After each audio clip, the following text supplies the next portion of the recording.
We're good, right? Right, okay.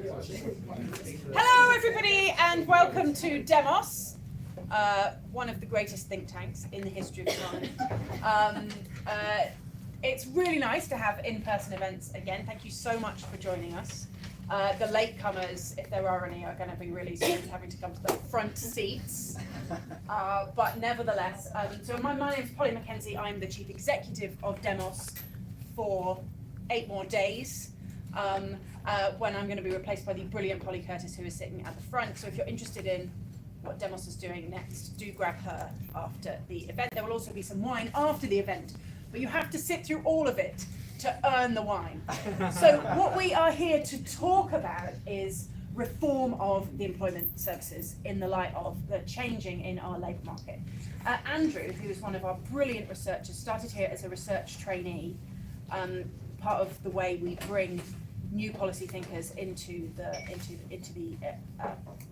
charity, has been working on this as part of a programme we've been doing around relational public services, which is about how do you construct public services to build social capital through the work that they do and leverage social capital, improve the relationships between professionals and the people that they are serving, and also improve relationships between the people who they are serving.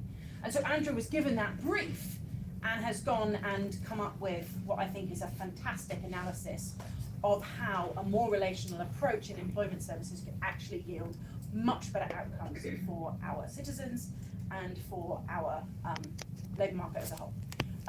We're joined by 2 brilliant thinkers on both of these issues. First of all, of course, Jonathan Ashworth, Shadow Secretary of State for Work and Pensions. My brain is really rotting. And my former colleague and all-round great person, Charlie Pickles, who runs the second best think tank in Westminster, Reform, who worked in DWP and has long had some very strong views about how it should be reformed. So Andrew's going to speak first, let us know what he is planning, and then we will get responses and thoughts from our 2 other great panellists. And then we'll have questions after. Looking forward to this opportunity to discuss our research. So we recently published our report titled Working Together, and I'm just going to talk through kind of some of the key points from the report. The full report is available on our website, has lots more detail. I'm obliged to say that as the author. So if you're interested in more, especially on kind of the underlying evidence, do have a look at that later. So I'm going to talk today in 2 halves. First of all, I'm going to talk about kind of the 3 key problems we identified with the current system, and then I'm going to talk about our proposals for a universal work service which would address those problems. One very quick disclaimer, which is to say that the problems we identify, I'm going to speak about in really broad generalisations. There are lots of really great examples of professionals and organisations making a real difference to people's lives in these sectors, and we're making the argument that a new service is needed precisely to extend that expertise and good practice so that it can reach more people. So 3 key problems. First, the current system isn't able to address the UK's economic challenges.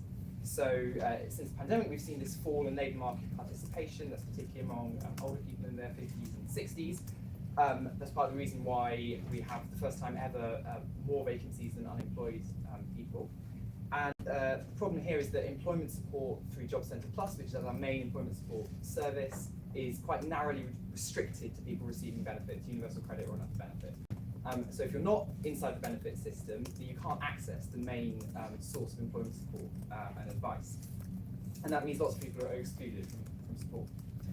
The UK also has an ageing population, so actually older workers are going to make up an increasing proportion of the workforce.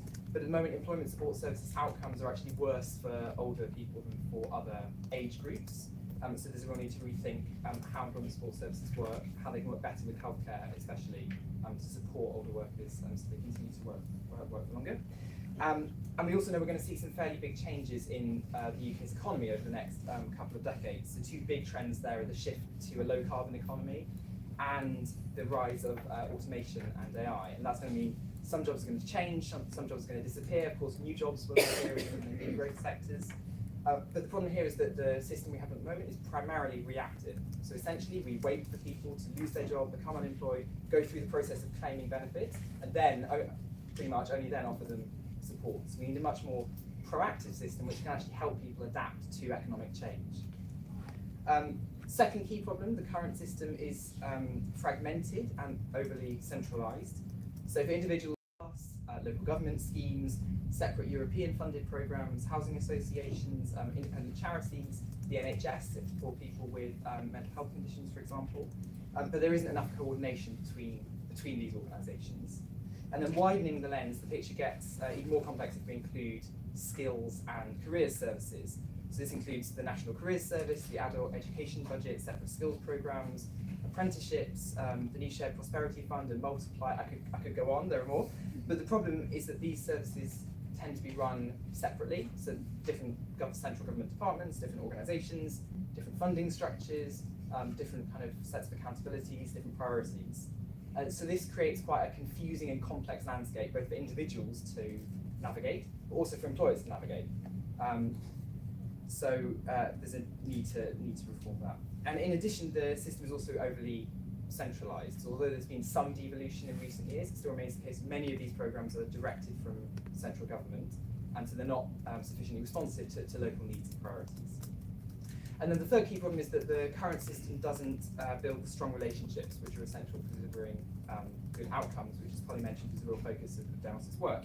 And in particular, we found that two types of relationships are key in effective support. So the first is the relationship between the individual and the advisor or work coach. And there's lots of evaluation evidence which shows that a strong relationship built on trust between those two people where they work towards a shared goal is key to achieving good outcomes. It's really consistent finding. But trust at the moment is kind of undermined in particular by job-centred work coaches' role in administering benefits. And then the second type of relationship is between citizens themselves, or social capital. So there's lots of evidence which shows that people continue to rely on social connections to find work, even in our digitalised world. We still have networking and LinkedIn and so on. So people know this is important. But although there are some examples, but on the whole, employment support services don't tend to emphasise building people's social capital as a way of helping them find work. And in particular, in our research, we spoke to people and they said the primary thing that they felt job centre work coaches wanted to see was filling in online job application forms, which obviously doesn't tend to help kind of build social connections or social capital. So those are the three problems. It's not able to address our economic challenges, is too fragmented and overly centralised, and doesn't build the strong relationships which can improve outcomes. So to address those problems, we're proposing a universal work service, depending on their needs. But that means it can offer advice and support to people regardless of their situation. So whether they're receiving benefits or not, whether they're in work or out of work, whether they're looking to gain new skills or switch sectors, whether they're looking to overcome maybe a health challenge.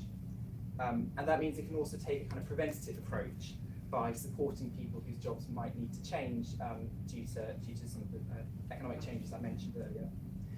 It will also integrate services so that they work together with the same priorities and towards shared outcomes. So it will integrate things, some of the services that I mentioned, including employment support for job centres, adult education budget, National Careers Service, and it will work much more closely with health services. In order to achieve that, we think that the service commissioning services should be devolved to combined authorities in England and to the devolved governments of Scotland, Wales and Northern Ireland. And through devolution, the services will be more responsive to local needs and priorities, and can also support the government's levelling up objectives to reduce kind of geographical disparities in pay and in employment rates.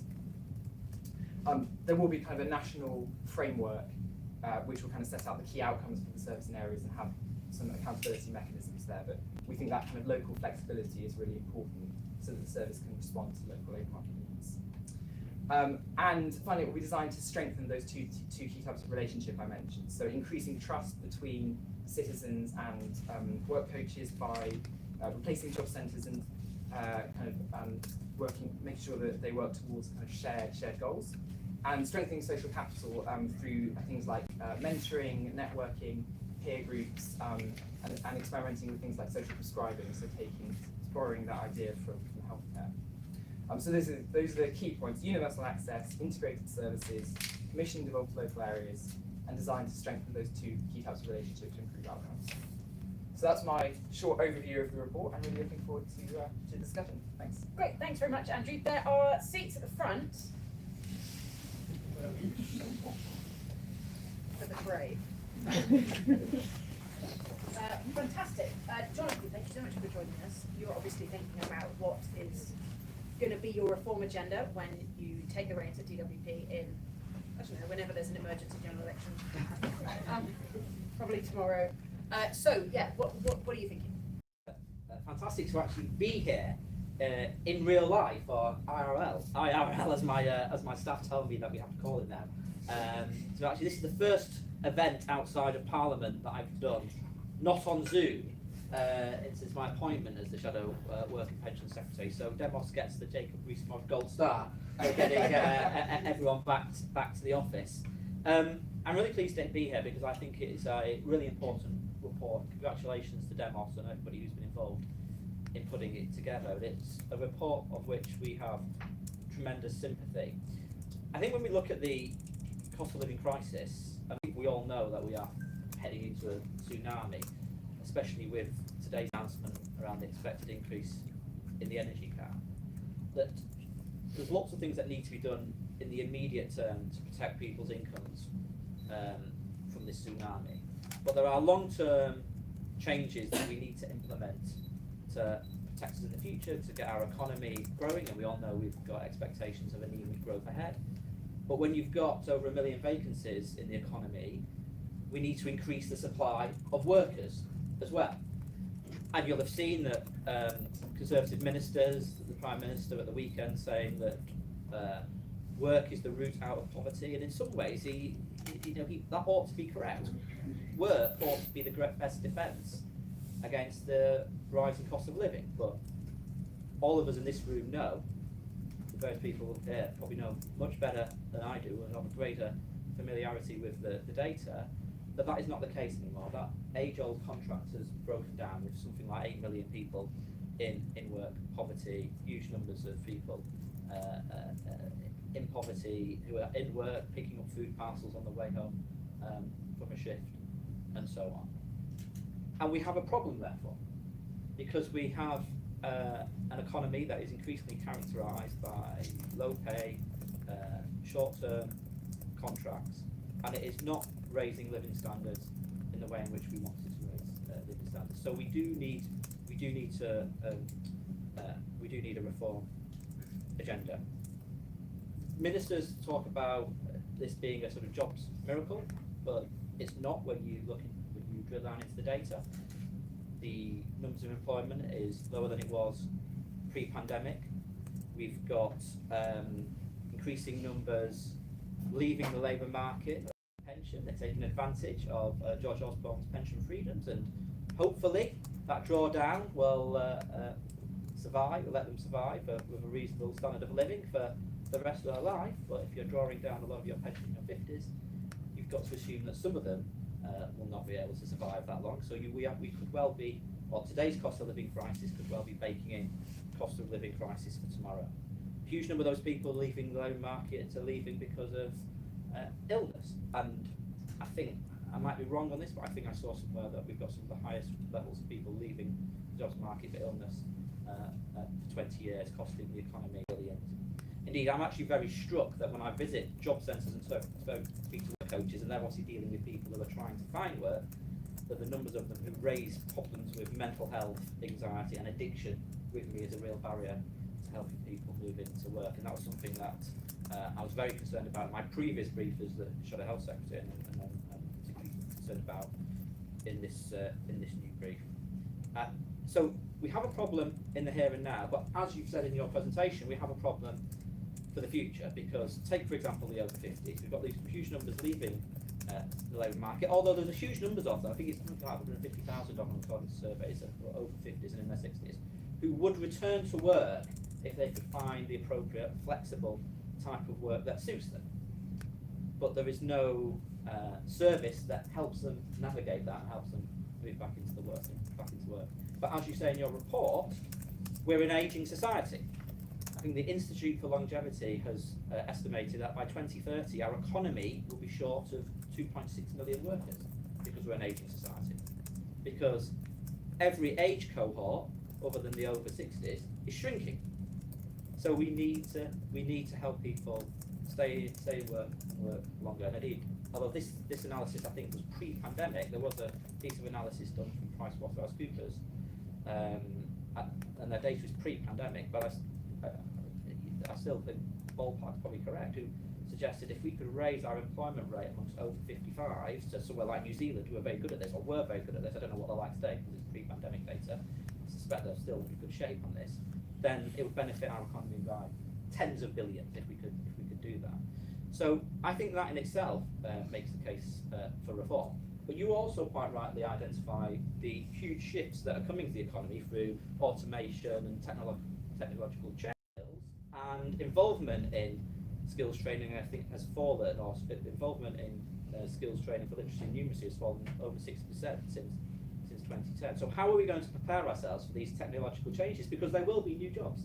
If you like, the green heat of modern technology will bring new jobs, if you like, but how are we preparing our workforce for that? So yes, we have to reform the way in which we offer employment services. And as the report identifies, the way in which we currently do it is particularly confusing, it's fragmented, it's disjointed, it's delivered by different government departments and different agencies, and there doesn't appear, to me at least, any coherence. I was talking to a Member of Parliament colleague just the other day, a Midlands-based Member of Parliament, who is working with his local authority and other local agencies in his area to ensure that the people in his area are able to take advantage of HS2.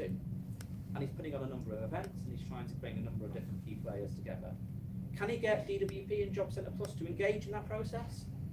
Can he? Out of all the different groups in that local area, the local authority and so on, the local business representatives and so on, they will come along to meetings to discuss how we can take advantage of HS2 coming to this area. But he cannot get DWP, Job Centre Plus involved for love nor money. I think that tells you something about what's going on.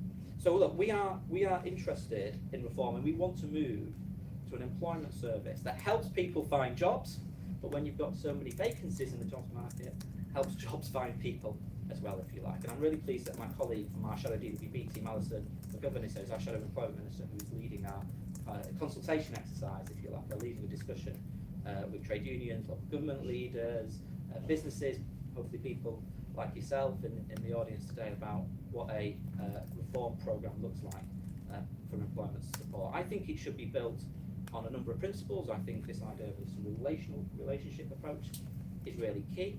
I think you're always going to have some degree of conditionality, but I think sanctions and increasing numbers of use of sanctions is a sign of failure, and I think we need to look at the evidence as to whether sanctions actually do in fact work. I think we need a service for all ages as well, particularly because this is part about an ageing society. And I think we need a service and a system which responds to local needs and local ambitions, so that people on the ground can shape what they want now. Maybe that does mean in the Labour Party, but I certainly know that the system we've got at the moment is not working for today, and it's not preparing us for the future. So I'm really pleased to be here to have this discussion with you all, and to work with you all through Alison as well on shaping what goes in the next Labour manifesto and how we can improve employment support and meet the challenges ahead. Thank you. Great, thank you. I'm sure there'll be some really interesting questions from some of the extremely clever people here with us tonight. Is it tonight? This afternoon? What's the, half five? Show of hands, who thinks that's the afternoon?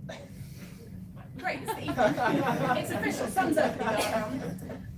Charlie, tell us what your view is, having been inside DWP and seen its flaws and weaknesses. What's your reform agenda? First of all, I also want to welcome the report, because I think it's a really, really important discussion for us to be having at the moment. And I will give you my perspective on DWP, but I also just wanted to, I suppose, partly root the conversation, which we've already heard about, in what the labour market is doing at the moment. And actually, the challenge I think that we have in terms of our current model for supporting people is that really Job Centre Plus are an unemployment agency. And yes, you know, they're starting to move towards in-work progression, so they're starting to get into the kind of, I suppose, employment or better employment type agency. But fundamentally, what they're really good at is getting people who have been short-term out of work rapidly through the system, which is why they're great kind of in the wake of a recession when you have mass unemployment. They're very good at that kind of mass market stuff. What they've got an appalling track record on is supporting people who are much more complex in the barriers they face to work. And that could be people who are facing a health condition or a disability, it could be particular groups, it could be people who, as we've heard, are facing addiction or mental health issues, maybe not still classed disabled, but still have underlying mental health conditions. And the track record is just not there, because actually most of those groups of people need really specialist support. And so part of the reason I really welcome this, and I think Polly alluded to me having some quite radical views on this agenda at the start, is that I really don't think Job Centre Plus's fit report very clearly lays out is not the answer to the challenge. And you know, if you take the labour market statistics we had out, what, last week was it, I think? Unemployment is not the issue, it's inactivity. And yet Job Centre Plus is not either equipped, I would argue, to support a lot of those people who are in that inactive category. And actually, some of those people they can't help. I mean, literally can't help because they're not on benefits, so that's not within the remit. And the report, I think, makes a really important point on that. Or actually, they can't do a lot because the people might be on benefits, but actually there's no expectation for them to work. And that's where that complicated tension between having a conversation to say, would you like to volunteer to join this programme that could help you move into employment? But by the way, I'm also the person that sees if you're really eligible for the benefits and say, oh, now you're trying work. And that it just doesn't work as a dynamic. So the part I really welcome is saying we need to kind of, we really do need to, I suppose, have a much bolder approach to thinking about what the future labour market, and that's even before you think about the massive changes and trends that we've touched on as well, coming forward. I guess a couple of points that we may or may not get into in the discussion that I would want to make is that this still does feel like quite a state response. And actually, if you look at where some of the best outcomes for supporting more vulnerable groups come from, it doesn't tend to be the state services. It tends to be specialised organisations, often the third sector, but not necessarily exclusively. And so I would, you know, I guess there's, as you point out in the report, there's a lot of meat to put on the bone in terms of the detail and how you would do this. But I think the question about, is this a devolving budgets and then expecting commissioning or investment in those specialist services that will help people, or is this actually potentially recreating a sort of a kind of public sector? We may take the JCP sign off the door, but actually it's still an equivalent sort of thing, even if it's slightly better because it's a one-stop shop. So I think that would be one of my questions. I think the other things that I guess when I look at this, I would want to get into, and you allude to at the end in the chapter in talking about there are lots of questions here, is firstly, I'm a big proponent of devolving the budgets of employment support. Like, I mean, I just think it's crazy that we still have a very top-down, centralised approach to this, not least because local economies are often so radically different from each other. That you list where it says that the centre would still outline the objectives, the kind of standards, the sort of, you know, in a sense, partly the core of what's being delivered. And I would rather say, take the block grant and do what's best for the area. And yes, we'll be accountable in some ways, but I think you want to be as hands-off as the centre as you can be to allow, because otherwise it's not really devolution, right? Which is, I think, where we are at the moment, where it's sort of, yeah, no, we're doing devolution, but actually we're still going to kind of set the rules and we're going to tell you what you have to do. And I think thinking about how you make sure that doesn't happen. And I think, and you talk about into the report, which it was the thing that I kind of kept writing down as I got to the end, and I was like, great, it does mention it. The thing I think you also really have to think about here is actually if you're devolving the expenditure, you have to devolve some of the risk that they're not working. And I think we get in this sort of chicken and egg situation where we say, well, we'll devolve the spending, but then, oh gosh, what if an area is really bad? I mean, that's perfectly possible, right? I mean, again, all of us in policy will have conversations about failure happens, you know, we need to, but then you go, okay, so failure happens, well, it's fine because the centre will just take it back in some way. But that, again, is not really devolution. So actually, I think we do have to have an honest conversation that says, and we're starting, I think, the white paper, the Levelling Up white paper doesn't go nearly far enough and doesn't get into the kind of concept of fiscal devolution. But I think that is one of the conversations you have to have. If you really want to devolve the support services, you have to also, in part, devolve the revenue raising, both opportunity, but also risk that goes with it. There's lots of other things that I can comment on that I think. Local income tax. I'm not necessarily saying a local income tax, but I think there has to be a conversation about what fiscal devolution could look like, because again, and Andy Haldane makes this point quite frequently, that you can't go devolving all of the spending, but then still say that central government retains all of the risk on the revenue raising. So yes, I think we should have a conversation about it. There's lots of other things I could comment on. I generally think it's a great paper. I think it builds and you list some of the stuff that previously Demos has done, Reform's done work, the best think tank, some of the best think tank, Demos. But I think you will find this is broadly really, really welcome among those of us who for far too long have been trying to make the argument about some of these things. For me, the question becomes, how do you actually make it work in practice? And it'd be really interesting to see where this work goes next. Great, thank you so much. Right, I'm going to just turn to the audience. I'm not going to exploit the privilege, especially not after I interjected. Just as an ex-Liberal Democrat, the talk of local income tax.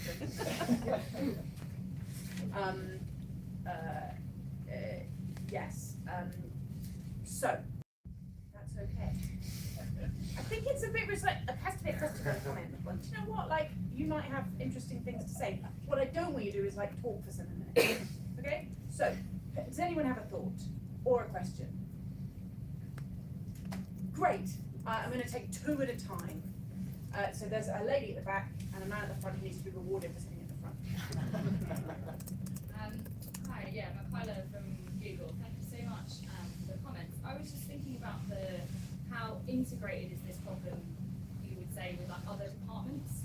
So how much is GBP the one that kind of sweeps in at the end as the failure of other departments for not enabling people to stay in work, for people not able to have that kind of wraparound care that Jonathan was talking about in terms of mental health services, and how does that kind of flex with different government priorities?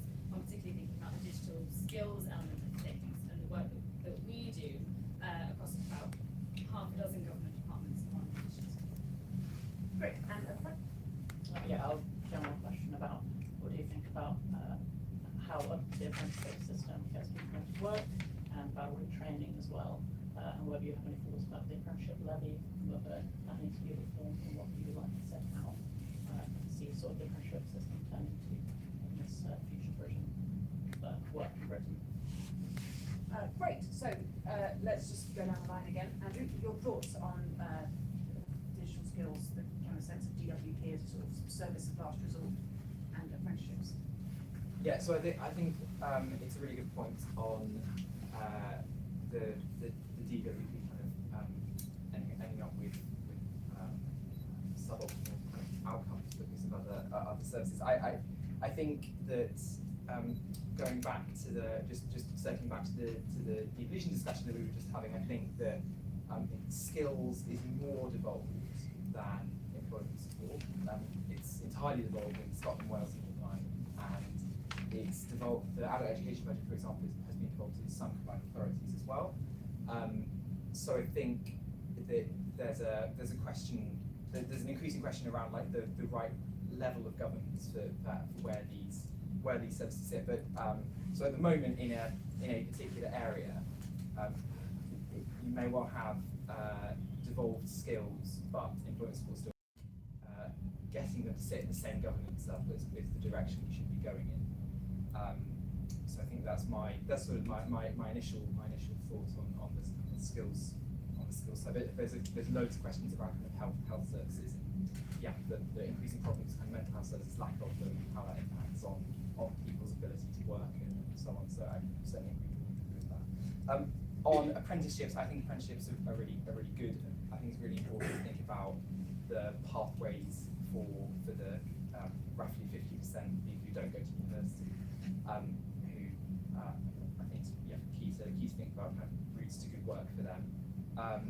I think that again, I would say to go with the skills agenda. I think more devolution of the the apprenticeship system is the direction we should go into, at least for areas where that capability is there. So to combined authorities being at the moment, again, I think they can work with employers more effectively at a local level, and they can also think about how to what's the route or the pathway for young people to access apprenticeships, especially perhaps from more kind of disadvantaged backgrounds. Jonathan, I mean, you already said you've been thinking about this interaction between health services and DWP. We've actually got a report coming out next week around policing, where we've talked about policing also being a service of last resort that picks up the collapse in accessibility around various kinds of healthcare, particularly mental healthcare support. So it does feel like there is a sort of a system-wide problem. There is a system-wide problem, and from my long days in the Shadow Health Brief, trying to work on what would be a better system for mental health and addiction. I mean, those two parts of the system are poorly integrated themselves, where it would not be unusual for a patient with a mental health and addiction problem, well, if they go to mental health services, the mental health services will say, we're not going to treat you until you go and get your addiction problem sorted out. And you go to the addiction services, and addiction services say, well, it's your mental health problem which is driving your addiction, so you need to go back to the mental health provider.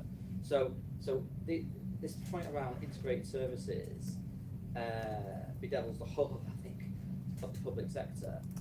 I think there's always been an issue that we've never cracked, which is the integration of employment support and skills and training, and how the Department of Education and Employment.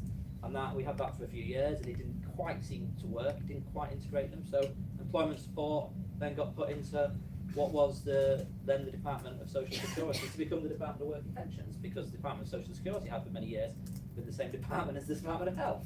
So we've had these different iterations of trying to integrate these different services over the years, and they have never quite worked. Now, I think I'm very attracted to the idea of how do you devolve some of this. But look, I left working in government in 2010. You guys have worked in government, more recent years than I have. But I certainly know from my time in government, and I'm sure I imagine it's similar to your time in government, is that departments, regardless of the political complexion of the governments they work for, feel very strongly about their responsibilities. And is the Department for Education and Skills going to give up a lot of its skills responsibilities to a Department for Work and Pensions, who in turn is going to devolve it all to a new version of a local employment and skills service, or whatever it ends up being called locally? That's just a question that I'm putting out there, not one to offer you to answer. I know there'll be a lot of inertia in the system to stop it, because that's what happens. But clearly, we've got to do something about this, because I think one of the really powerful points in the report is the way in which these different employment services now are so fragmented across different departments. And although there are lots and lots and lots of problems in the National Health Service, in theory, the citizen knows what they are entitled to, or what they should expect from the health service, and how long it should take to get that treatment from the health service. We all know it doesn't actually work like that in practice at the moment, but in theory the citizen knows. It's not clear to me that the citizen knows what the suite of support is that they would be entitled to if they were unemployed, or indeed if they're in work but want to progress in work. And the system itself is so confused and fragmented. I'm not sure the system itself quite knows, because there's lots of different programmes spread out across it. So we've got, if you were starting again, I don't think you'd have this system, but I'm also well aware that there'll be a lot of resistance to On my back. Charlotte and I were involved in universal credit for good and ill.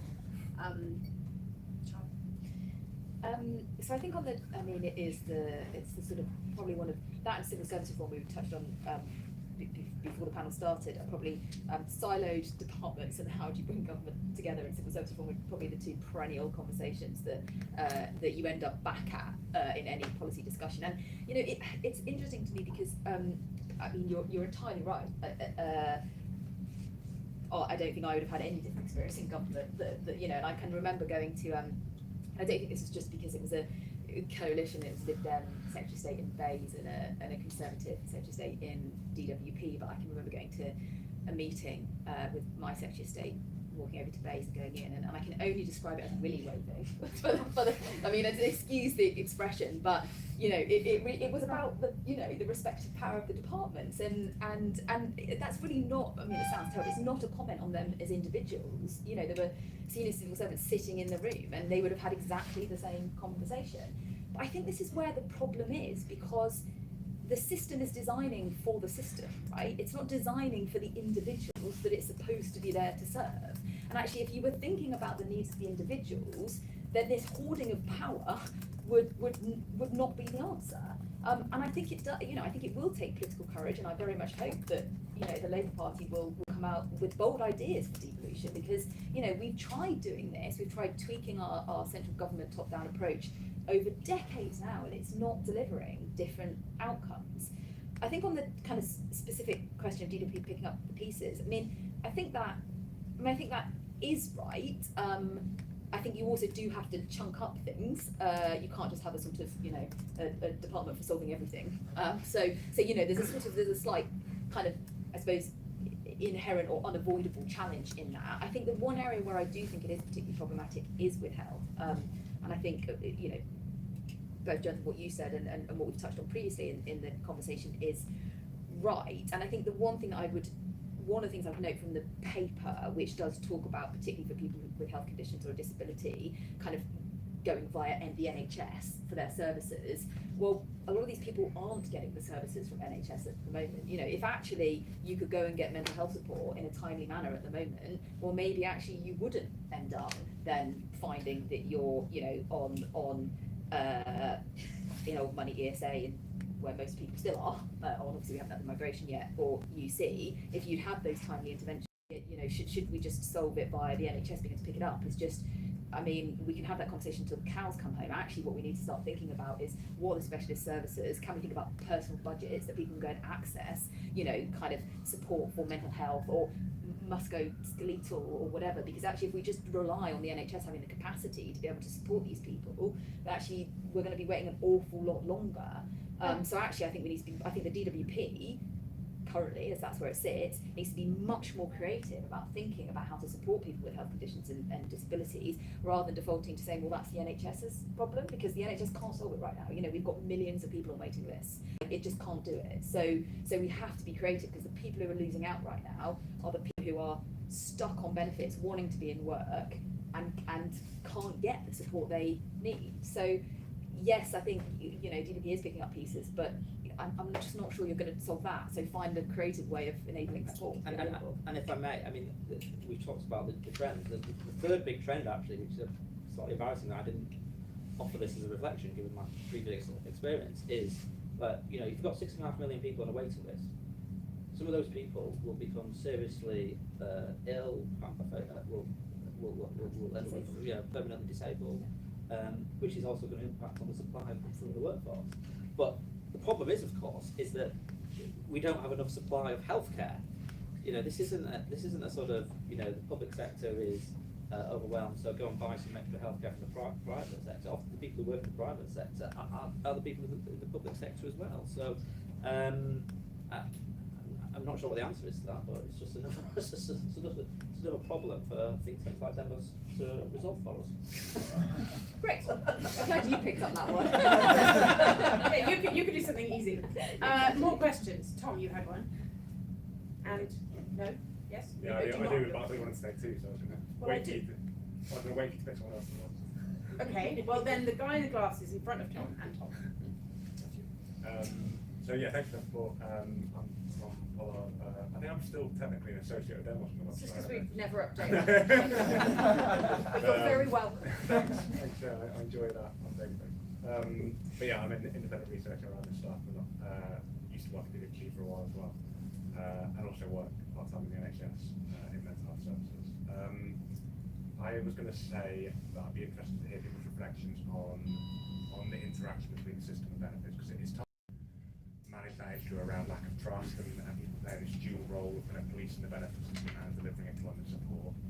And at the end, you kind of acknowledge that it's a tricky thing to do in totality, because you probably have to have some degree of conditionality in order to transfer people across to these programs from the job centre or whatever exists in the absence of the job centre.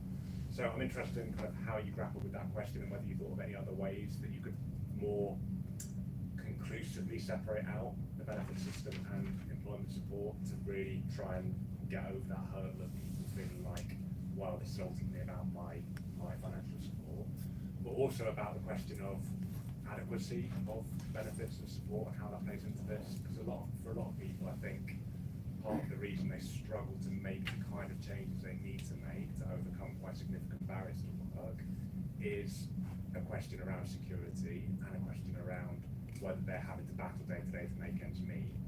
And actually, maybe by providing a greater level of financial security to people, you liberate them a little bit to be able to engage in this stuff in a more meaningful way. And so whether you have any thoughts on how adequacy plays into it as well. Thanks. Lee Wright, I'm the Corporate Affairs Director at Reading Partnership, so we're one of the organisations that are involved in actually delivering employment services. So for obvious reasons, we're really interested in this, and thanks so much for the report and everyone's comments today. It's been really, really interesting. What's been touched on in the discussion, I think, are a lot of very kind of specific and quite separate groups in a lot of ways. There are those obviously who are currently on benefits looking to get back into employment. There are the so-called economically inactive, be that through age or health health conditions, that are perhaps unable to get back into the labour market. Given that one of the watchwords for everybody has been this lack of fragmentation of the system, but also obviously considering that given what I've just said, there are a lot of sometimes quite specific and different interventions that need to work with those different groups. I was wondering if anybody had any kind of observations on if there are any particular areas, particular policies, particular interventions that you think are ripe for spreading out and using for different groups to avoid that fragmentation. Or on the other side of the coin, are there perhaps areas where even within a system which is more unified and more coherent, you think there are definitely going to be areas where specific support and specific interventions are still needed? Great. We've only got 12 more minutes. So is there another question at all? I just wanted to nudge Charlotte's question about centralised provision or devolved budgets. I'd love to hear from the other admins on that. Can we talk about local? No. My guess is these problems exist all over the Western world. So who's doing better than us? What can we learn from? That's a great question. Who's doing better than us? Do we devolve budgets? Have you come up with any clever ways to separate conditionality from entitlements? And I can't summarise your question. Working on it, which is really about like how you segment the different groups and needs and how you bring services together, given the complexity of the service user mix. Do you have thoughts on any of those, Andrew? Yes, let's see if I can be brief. So I think in terms of generalist and specialist provision, I think in the report we talk about the universal work service kind of signposting people to the right service for them. And I think there's certainly a really important role, as Charlotte said as well, for specialist organisations which provide help to people. And people with disabilities, for example, are an obvious group where there are some really great specialist organisations that do excellent work already. The grain of the proposal is to make better use of those. Allowing local areas to commission services would potentially enable better working between services to support those organisations. But so definitely agree that specialist provision is really important for some groups. The judgment as to whether, obviously there needs to be some judgment as to whether how you decide whether somebody should whether it's right for them to receive specialist support. That's a kind of slightly trickier question to work out. But definitely agree, specialist provision really important. Conditionality and employment support and benefits raises lots of complex questions would be my summary, but it is possible. Other countries have developed systems of employment support. So Denmark is an example, the Netherlands is another example. Some of those have a more fiscal devolution, which you mentioned. For example, suggestion as to a way you kind of incentivise both actors to think about that aspect, which is important. But also, this report does not cover how the benefit system works as a whole, and the kind of point about adequacy. We have very low income replacement rates compared to other countries. That's partly because other countries link more of their social security benefits to having previously been worked, so kind of more of a social insurance kind of policy. So it is a complex question, but I would say we can look at other countries, and it is possible to work out how to do it. Jonathan, are you going to increase benefit entitlements? Well, there's clearly an issue around adequacy at the moment, Mm-hmm. and ministers, in my view, have no option but to do something pretty urgently, given that the numbers we're expecting to be destitute over the next year as a result of rising cost of living, rising cost of energy, rising cost of food, etc. I think, just stepping back from this, and again, this is a reflection of my period in government as an advisor. I imagine you will have had similar stories, and I think this gets to the nub of this. And I make this observation not because I have a solution, but I think it's the one we really do have to grapple with. This is an Amy budget for benefits. In the health service, governments ration treatment to keep costs down. To keep costs down here, governments are imposing conditionality and are pushing the system to use sanctions to try and help people, to get people off those benefits and work. And the Treasury is on the back of the Department of Work and Pensions. The Treasury will be, will be saying, what are you doing? What are you doing to push this budget down? To squash the budget. The Treasury are going to walk in, I'm sure, and say, hang on a minute, you're devolving all this, but what incentive is there on this mayor over here or this local government over there, local government leader over there, who needs to get elected in their local area to be reducing their proportion of the Amy budget? Complicated, because in the end, you're also dealing with a benefit service here, right? So so this is where I don't know the answer on other countries, and I think this is where we really need to do some exploration and see how they control these costs. The other thing I just wanted to mention is that there's the regular feature that comes out every few years from Sheffield Hallam. They did their survey yesterday, which they think they've got about 790,000, or nearly 800,000 people economically active who they think could be in work, and it's obviously disproportionately represented in the seaside towns, post-industrial areas, the sorts of areas that we think of when we talk about levelling up. So what actually is the offer to those people in those areas to help them get off benefits and move on to work? I mean, the government have ambitions, and they're going to use the successor European funding, which is going to be devolved. I don't think there's any real details about how it's going to be spent. I don't actually think it comes online until next year or a year later. Anyway, so again, the government are prepared to do or the government are exploring the idea of devolving something, but it's in a very sort of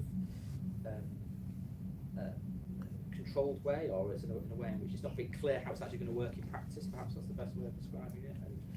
And I'm not convinced that project in itself is actually going to succeed in terms of getting that if there is 800,000 people out there who are inactive into work. I'd be interested to see how other countries are doing, are spending their equivalent pots of money to get that cohort of people into work. But in the end, I still strongly believe that running a job centre system from the desk in Whitehall, because the Job Centre Plus is basically still part of DWP, is not meeting the local economic challenges for parts of the country. So cracking this Amy Dell issue and how you... We're not going to go back to the Amy Dell.